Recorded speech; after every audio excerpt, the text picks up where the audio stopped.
Doctor Pushpa कुमारी, assistant professor, स्नातकोत्तर हिंदी विभाग, SM महाविद्यालय भागलपुर बिहार में कार्यरत हूँ।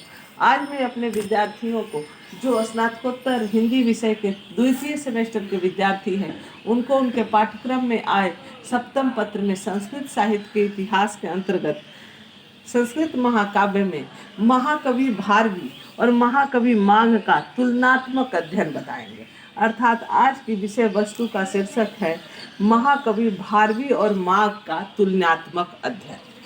माघ के शिशुपाल वध के अध्ययन से ज्ञात होता है कि उन्होंने भारवी के किरातार्जुनीयम को अपना आदर्श मानकर काव्य रचना की थी, किंतु उससे अपनी कृति श्रेष्ठतर सिद्ध करने में वे प्रयत्नशील दिख पड़ते हैं तथा इसमें वे सफल भी हुए हैं।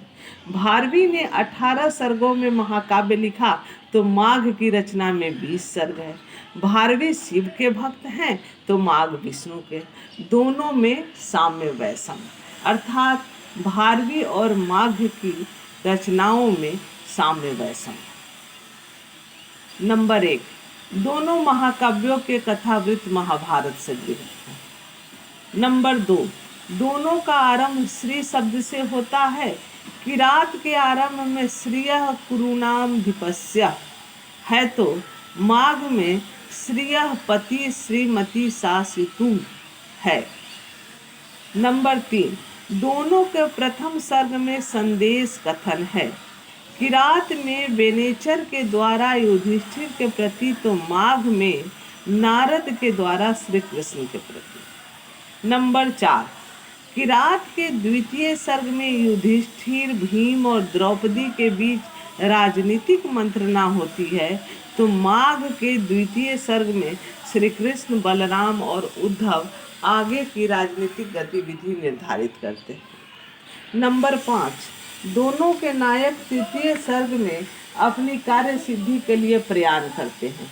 किरातार्जुनीयम में अर्जुन हिमालय की ओर प्रस्थान करते हैं तो शिशुपाल वध में श्री कृष्ण इंद्रप्रस्थ के लिए निकलते हैं।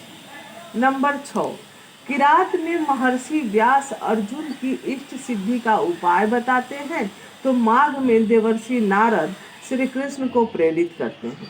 नंबर 7, किरात में अर्जुन इंद्रकील पर्वत पर जाते हैं तो माघ में श्री कृष्ण रैवतक पर प्रभाव डालते हैं।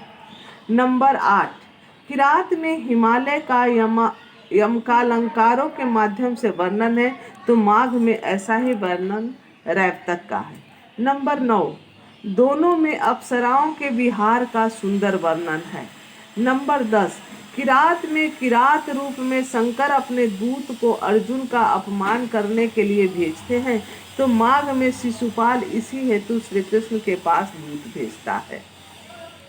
नंबर 11, किरात के 13वें और 14वें सर्ग में अर्जुन तथा किरात वेशधारी शंकर से वाद विवाद होता है तो माघ के 16वें सर्ग में शिशुपाल के दूत और सात्विकी में विवाद होता है। नंबर 12, किरात के 15वें तथा माघ के 19वें सर्ग में चित्रबंधों द्वारा युद्ध वर्णन है।